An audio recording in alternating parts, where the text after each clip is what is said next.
അസ്സലാമു അലൈക്കും വറഹ്മത്തുള്ളാഹി വബറകാതുഹു. നീ കരഞ്ഞിട്ടുണ്ടോ? ശബ്ദമില്ലാതെ, ആരോടും പറയാതെ, കണ്ണീർ തുണിയിൽ തുടച്ച് മുഖം സാധാരണ പോലെയാക്കി മനുഷ്യരുടെ മുന്നിൽ പോയി നിന്നിട്ടുണ്ടോ? ചിരിക്കുന്ന ആ മുഖത്തിനകത്ത് ഒരാൾ മാത്രം അറിയുന്ന ഒരു വേദന ഉണ്ടായിരുന്നില്ലേ?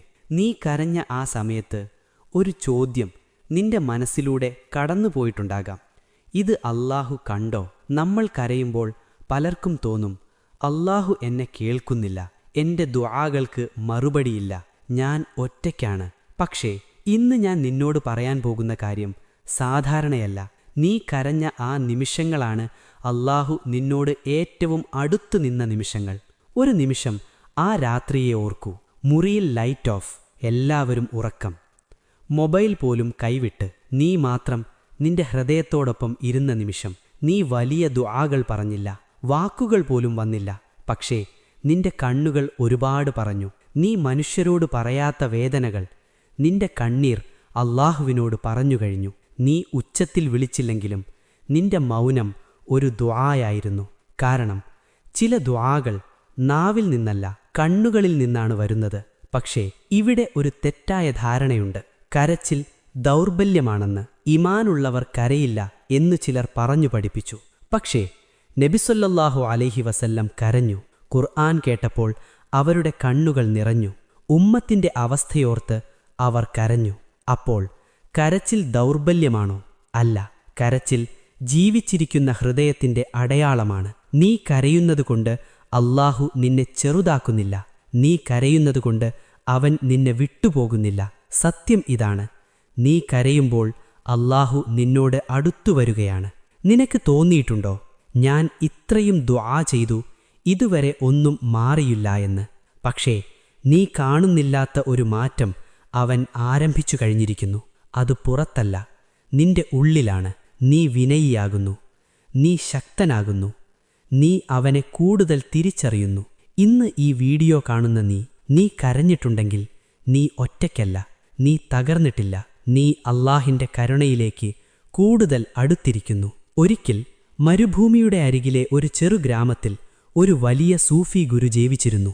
അവരുടെ വീട്ടിലേക്ക് ദിവസവും ആളുകൾ വരുമായിരുന്നു, ആശങ്കയോടെ, ദുഃഖത്തോടെ, ചോദ്യങ്ങളോടെ.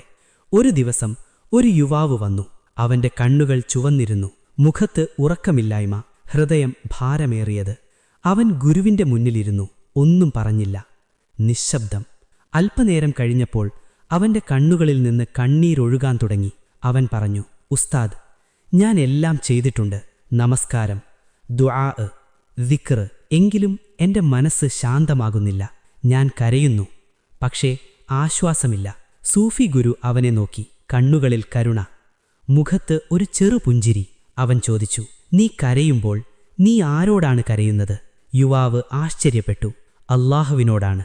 ഗുരു പതുക്കെ പറഞ്ഞു, അപ്പോൾ നീ കരച്ചിൽ നിർത്താൻ ശ്രമിക്കുന്നതെന്തിന്? യുവാവ് മിണ്ടാതായി. ഗുരു നിലത്തുനിന്ന് ഒരു പൊട്ടിയ മൺപാത്രമെടുത്തു, അതിൽ വെള്ളമൊഴിച്ചു. വെള്ളം ഒഴുകിപ്പോയി. ഗുരു പറഞ്ഞു, ഇതാണ് ഹൃദയം, പൊട്ടിയില്ലെങ്കിൽ കരുണ ഒഴുകാൽ. അവർ തുടർന്നു, നീ കരയുമ്പോൾ അല്ലാഹു നിന്നെ തകർക്കുന്നില്ല, അവൻ നിന്നെ തുറക്കുകയാണ്. ഗുരു അവന്റെ തലയിൽ കൈവച്ചു പറഞ്ഞു, നീ അനുഭവിക്കുന്ന ഈ വേദന ശിക്ഷയല്ല, തയ്യാറെടുപ്പാണ്. മഴ വീഴുമ്പോൾ മണ്ണ് ചെളിയാകുന്നു, പക്ഷേ അതിലൂടെയാണ് വിത്ത് മുളയ്ക്കുന്നത്. അന്ന് യുവാവ് സന്തോഷത്തോടെ പോയില്ല, പക്ഷേ ശാന്തിയോടെ പോയി. വർഷങ്ങൾക്ക് ശേഷം ആ യുവാവ് തന്നെ ഒരു ഗുരുവായി. ഒരു ദിവസം അവന്റെ അടുത്തു വന്ന ശിഷ്യൻ ചോദിച്ചു, ഉസ്താദേ, ഞാൻ കരയുന്നു, അത് ദുർബലതയാണോ? അവൻ പുഞ്ചിരിച്ചു പറഞ്ഞു, അല്ല, അത് വിളിയാണ്. കരയുന്ന ഹൃദയം ജീവനുള്ള ഹൃദയമാണ്. അല്ലാഹു ഏറ്റവും അടുത്തിരിക്കുന്ന സമയം നിന്റെ കണ്ണുകളിൽ കണ്ണീർ നിറഞ്ഞിരിക്കുന്ന ആ നിമിഷമാണ്. നീ കരയുമ്പോൾ അല്ലാഹു എന്തു ചെയ്യുന്നു എന്നറിയാമോ? ഇപ്പോൾ ഈ നിമിഷം എവിടെയോ ഒരാൾ നിശബ്ദമായി കരയുന്നുണ്ടാകും. ശബ്ദമില്ലാതെ, ആരും കാണാതെ അവൻ ചിന്തിക്കുന്നുണ്ടാകും, അല്ലാഹു എന്നെ കാണുന്നുണ്ടോ? എൻ്റെ വേദന അവൻ അറിയുന്നുണ്ടോ? മനുഷ്യൻ കാണാത്തത് അല്ലാഹു കാണുന്നു. മനുഷ്യർ നിന്റെ ചിരി കാണും, നിന്റെ ശക്തി കാണും, പക്ഷേ നിന്റെ കണ്ണീർ, അത് പലപ്പോഴും മനുഷ്യർ കാണില്ല.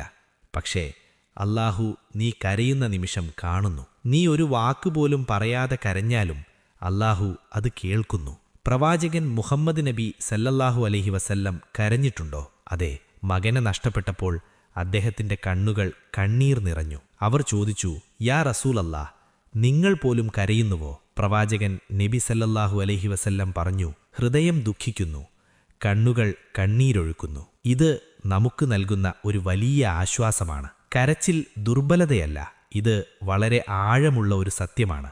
നീ കരയുമ്പോൾ അല്ലാഹു നിന്നിലേക്ക് കൂടുതൽ സമീപിക്കുന്നു. ഇതൊരു കവിതയല്ല, ഇത് ഖുർആനും ഹദീസും പഠിപ്പിക്കുന്ന യാഥാർത്ഥ്യമാണ്. ഇത് ശാന്തമായി ആഴത്തിൽ വിശദീകരിക്കാം.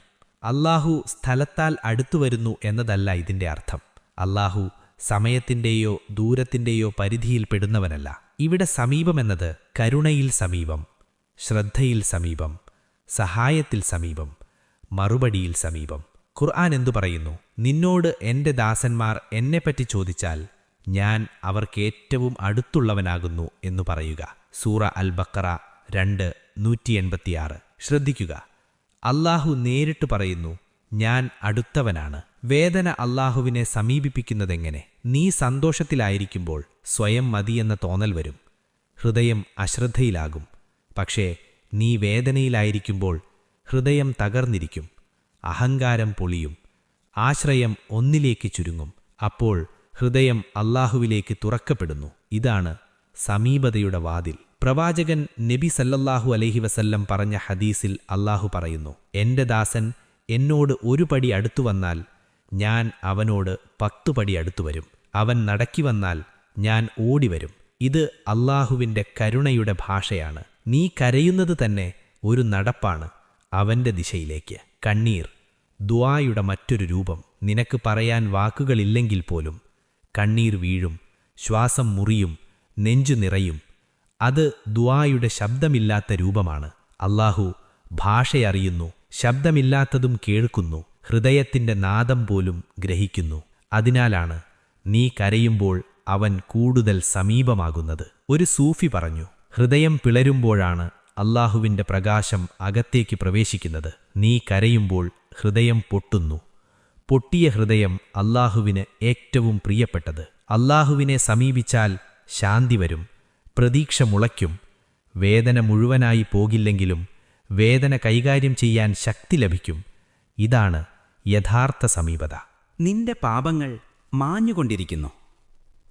ഇസ്ലാമിൽ പാപം മാഞ്ഞുപോകുന്നത് വേദനയിലൂടെയല്ല, അല്ലാഹുവിലേക്കുള്ള മടങ്ങലിലൂടെയാണ്. നീ കരയുമ്പോൾ പലപ്പോഴും സംഭവിക്കുന്നത് ഹൃദയം തകർന്നിരിക്കും, അഹങ്കാരമില്ലാതാകും, ഞാൻ മതിയല്ല എന്ന ബോധം വരും, അല്ലാഹുവിലേക്ക് ആശ്രയം ചുരുങ്ങും. ഈ അവസ്ഥയാണ് തൗബയുടെ അടിസ്ഥാനം. ഖുർആൻ എന്തു പറയുന്നു? അല്ലാഹു തൗബ ചെയ്യുന്നവരെ സ്നേഹിക്കുന്നു. സൂറത്തുൽ ബഖറ 2:222. ശ്രദ്ധിക്കുക, അല്ലാഹു പാപമില്ലാത്തവരെയല്ല, മടങ്ങിവരുന്നവരെയാണ് സ്നേഹിക്കുന്നത്. കണ്ണീർ തൗബയുടെ അടയാളം. പ്രവാചകൻ നബി സല്ലല്ലാഹു അലൈഹി വസല്ലം പറഞ്ഞു, അല്ലാഹുവിന്റെ ഭയത്തിൽ കണ്ണീർ വീണാൽ ആ കണ്ണ് നരകം സ്പർശിക്കുകയില്ല. സത്യസന്ധമായ കണ്ണീർ പാപങ്ങളെ കഴുകിക്കളയുന്നു. പാപം കട്ടിയുള്ള ഹൃദയത്തിലാണ് പിടിച്ചു നിൽക്കുന്നത്. ഹൃദയം തകർന്നാൽ പാപത്തിന് പിടിക്കാനുള്ള ഇടമില്ല. നീ കരയുമ്പോൾ ഹൃദയം മൃദുവാകുന്നു. മൃദുവായ ഹൃദയത്തിൽ പാപം നിലനിൽക്കാൻ ബുദ്ധിമുട്ടാണ്. ഹദീസ് ഖുദ്സി, അല്ലാഹുവിന്റെ വാഗ്ദാനം. അല്ലാഹു പറയുന്നു, ആദമിന്റെ മകനെ, നീ എനിക്കരികിൽ മടങ്ങിവരുന്നുവോളം ഞാൻ നിന്നെ ക്ഷമിച്ചുകൊണ്ടിരിക്കും. പ്രവാചകൻ നബി സല്ലല്ലാഹു അലൈഹി വസല്ലം പറഞ്ഞു, ഒരു വിശ്വാസിയെയും ദുഃഖമോ രോഗമോ വേദനയോ സ്പർശിച്ചാൽ അതിലൂടെ അവന്റെ പാപങ്ങൾ മാഞ്ഞു പോകുന്നു. നിന്റെ ദുആ വാക്കുകളില്ലാതെയും എത്തുന്നു. അല്ലാഹുവിന്റെ അറിവിന്റെയും കരുണയുടെയും സത്യമാണിത്. ഇത് ഹൃദയത്തോട് സംസാരിക്കുന്ന രീതിയിൽ വിശദീകരിക്കാം. നമ്മൾ കരുതുന്നു ദുആ എന്നാൽ കൈ ഉയർത്തി വാക്കുകൾ പറയണം. പക്ഷേ ഇസ്ലാം പറയുന്നു, ദുആ ആദ്യം ഹൃദയത്തിന്റെ നിലയാണ്, വാക്കുകൾ പിന്നീട്. നിനക്ക് പറയാൻ കഴിയാത്തതുപോലും അല്ലാഹു അറിയുന്നു. ഹൃദയത്തിന്റെ നിലവിളി. നീ കരയുമ്പോൾ നെഞ്ചു നിറയും, ശ്വാസം മുട്ടും, വാക്കുകൾ മുറിയും. ഒരു ഹദീസിന്റെ അർത്ഥത്തിൽ, എന്റെ ദാസൻ എന്നെ വിളിക്കുമ്പോൾ ഞാൻ അവന്റെ സമീപത്താണ്. വിളിക്കൽ വാക്കുകളായിരിക്കണമെന്നില്ല, ഹൃദയത്തിന്റെ തിരിഞ്ഞുനിൽപ്പും ഒരു വിളിയാണ്. ഒരു സൂഫി പറഞ്ഞു, നിന്റെ നിശബ്ദതയിൽ പോലും അല്ലാഹു നിന്റെ പ്രാർത്ഥന കേൾക്കുന്നു. കാരണം നിശബ്ദത എന്നാൽ വിനയം, വിനയമെന്നാൽ സമീപത. ശബ്ദമുള്ള ദുആ അല്ല, ഭംഗിയുള്ള വാക്കുകളല്ല, സത്യസന്ധമായ ഹൃദയം. അതിനാലാണ് നിന്റെ കണ്ണീർ, നിന്റെ മൗനം, നിന്റെ ആശയക്കുഴപ്പം എല്ലാം ദുആ ആയി എത്തുന്നത്. നിന്റെ ഹൃദയം ശുദ്ധമാകുന്നു. ഇതൊരു സുന്ദര വാക്കല്ല, ഇസ്ലാമിലെ ആത്മീയ ശാസ്ത്രത്തിന്റെ അടിസ്ഥാന സത്യമാണ്. ഇത് ആഴത്തിൽ ശാന്തമായി വിശദീകരിക്കാം. ഹൃദയം, കൽബ്, ഇസ്ലാമിലെ കേന്ദ്രം.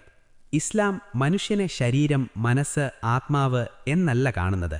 ഹൃദയം, കൽബ് എന്നതാണ് കേന്ദ്രം. പ്രവാചകൻ നബിസല്ലല്ലാഹു അലൈഹി വസല്ലം പറഞ്ഞു, ശരീരത്തിൽ ഒരു മാംസ കഷ്ണമുണ്ട്. അത് ശുദ്ധമായാൽ ശരീരം മുഴുവൻ ശുദ്ധമാകും. അത് ദുഷിതമായാൽ ശരീരം മുഴുവൻ ദുഷിതമാകും. അതാണ് ഹൃദയം. ഹൃദയം മലിനമാകുന്നത് പാപം കൊണ്ട് മാത്രമല്ല, ഇവയും കാരണങ്ങളാണ്. അഹങ്കാരം, അസൂയ, ക്ഷമയില്ലായ്മ, അമിത ചിന്ത, നിരാശ, അല്ലാഹുവിൽ നിന്നകലം, ഇവയെല്ലാം ഹൃദയത്തിൽ ഭാരം കൂട്ടുന്നു. വേദന ഹൃദയത്തിന്റെ ശുദ്ധീകരണമാണ്. നീ അനുഭവിക്കുന്ന വേദന ശിക്ഷയല്ല എല്ലായ്പ്പോഴും, പലപ്പോഴും അത് ശുദ്ധീകരണ പ്രക്രിയയാണ്. ഒരു സൂഫി പറഞ്ഞു, അല്ലാഹു ഒരാളെ ശുദ്ധമാക്കണമെങ്കിൽ ആദ്യം അവന്റെ ഹൃദയം തകർക്കും. കാരണം കട്ടിയുള്ള ഹൃദയം ശുദ്ധമാക്കാൻ പറ്റില്ല, പൊട്ടിയ ഹൃദയം തുറന്നതാണ്. ഖുർആൻ പറയുന്നു, അവൻ ഹൃദയങ്ങളുടെ ഉള്ളിലുള്ളതേയും അറിയുന്നവനാണ്. അല്ലാഹു നിന്നെ ഉപേക്ഷിച്ചിട്ടില്ല, അവൻ നിന്നെ തയ്യാറാക്കുകയാണ്. ഇതൊരുപാട് ശക്തമായ ആത്മീയ ആശ്വാസമുള്ള വാക്യമാണ്. നാം പലപ്പോഴും ചിന്തിക്കുന്നു, എന്ത് നടക്കുന്നു, അല്ലാഹു എവിടെയാണ്, എനിക്ക് സഹായം കിട്ടുന്നില്ല, എല്ലാം നഷ്ടമായോ? ഇവിടെ പറയുന്നത്, നീ ഒറ്റപ്പെട്ടവനല്ല, അല്ലാഹു നിന്നെ ഉപേക്ഷിച്ചിട്ടില്ല. പാഠം, മാറ്റത്തിനായി തയ്യാറാക്കൽ. അല്ലാഹു ചിലപ്പോൾ നമുക്ക് വേദന അനുഭവിപ്പിക്കുന്നു. ഹൃദയം ശക്തിപ്പെടട്ടെ, മനസ്സ് മെച്ചപ്പെടട്ടെ, വിശ്വാസം മുറിപ്പെടട്ടെ. അവൻ നിന്നെ മാറ്റുന്ന, ശുദ്ധമാക്കുന്ന, ശക്തിപ്പെടുത്തുന്ന പ്രവർത്തനത്തിലാണ്. നേരിട്ട് ഫലം കാണാൻ സാധിക്കില്ല, പക്ഷേ ഹൃദയത്തിലെ വളർച്ച അതുകൊണ്ടുതന്നെയാണ്. യാ അല്ലാ, ഞങ്ങളുടെ ഹൃദയം ശുദ്ധമാക്കൂ, ഞങ്ങളുടെ ദുഃഖം ആശ്വസിപ്പിക്കൂ, ഞങ്ങളെ കരുണയും ശാന്തിയും നൽകി അനുഗ്രഹിക്കൂ. അസ്സലാമു അലൈക്കും വറഹ്മത്തുള്ളാഹി വബറകാതുഹു.